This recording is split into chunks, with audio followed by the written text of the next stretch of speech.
I'm Daniel, I'm a sleep coach, and if you want to sleep amazingly well, this channel is for you.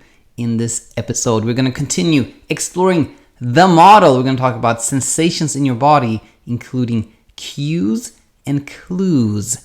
A cue is when your body is telling you to do something specific. A clue is when the body is sending you signals that should tell you what you're feeling. Hi there and welcome to this episode where we're continuing to explore the model, and we're going to focus on sensations in our bodies at this point in time. Now, we previously talked about thoughts and emotions, and there's a lot of confusion when it comes to, what we feel, right? Emotions are really just these like single words that describe how we feel. And this is happiness. I'm feeling happy, I'm feeling sad, I'm feeling anxious, etc. Right?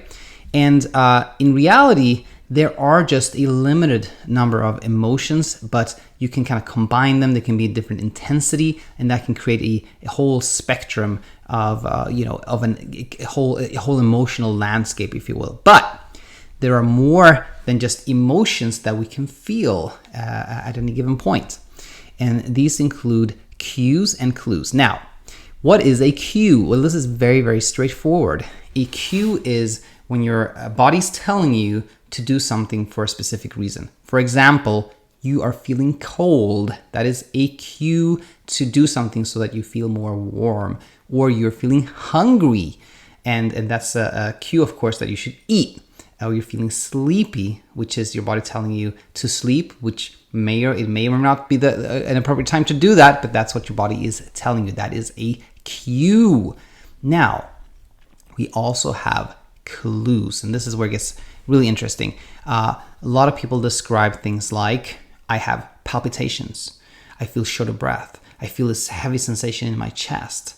And that often is misinterpreted as your body kind of trying to tell you to do something. In reality, those are clues. Those are sensations in your body that are telling you what emotion is underlying those clues, those sensations. And in this example, it is anxiety. Anxiety is the underlying emotion that produces these clues, right? And now, why is this so important? Well, for a number of reasons. Number one, when you identify the emotion that this clue is telling you about, you have kind of a double win right there. And number one, if you feel like, okay, I have these palpitations, this heavy feeling, and you're like, oh, I'm anxious. If you announce that, if you say, this is anxiety, I'm having anxiety right now, first of all, you have demystified this sensation in your body. That in itself is super helpful. Number two, imagine if you did not identify this underlying feeling, then you might fight it.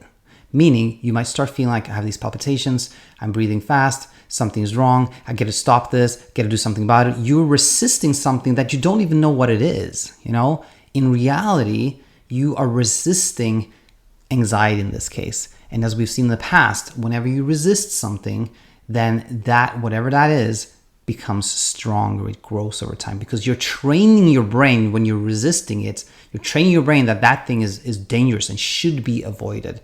So when you identify a clue and you see like, okay, this is a clue that I have one of these emotions, which could be, again, happiness, sadness, disgust, fear, then you have made a really big leap towards doing better overall. So that is super important. Now, so what if you've done that then? What if you have these clues and you correctly identify that these are clues that you are anxious, right? So first of all, you should announce that. You should just say it or say it in your brain. I'm anxious. That is super helpful.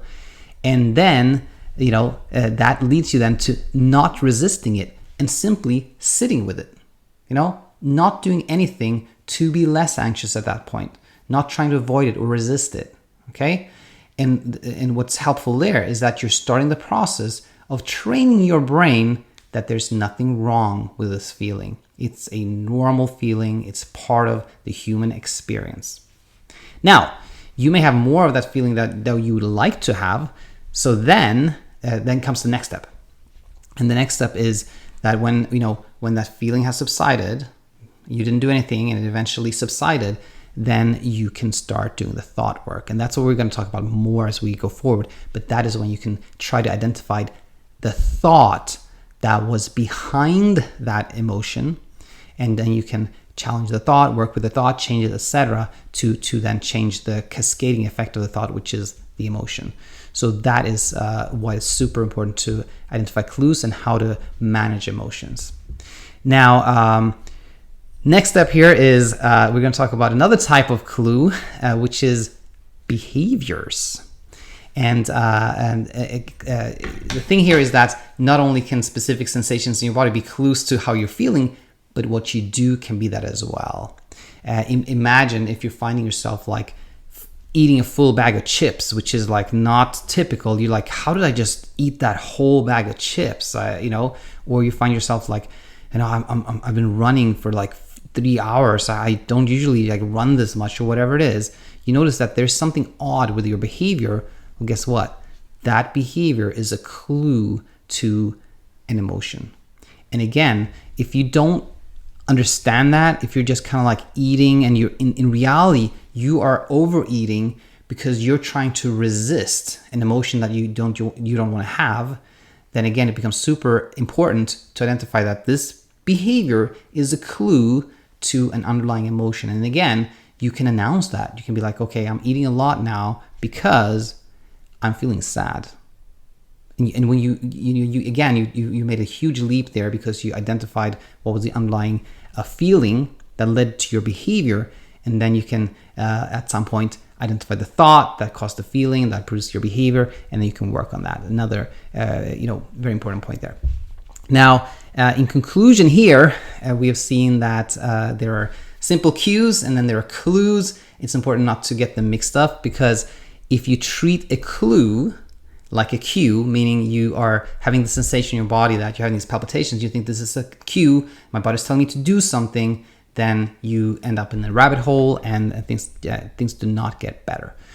So with this said, we are going to move along next time, and we're going to talk about actions. We're going to talk about actions and how they are produced by emotions. Super important episode. So hope you will come back for that one. And if you have any comments, questions, please post them here or send me an email. And I hope to have you back here real soon. Until then, bye-bye.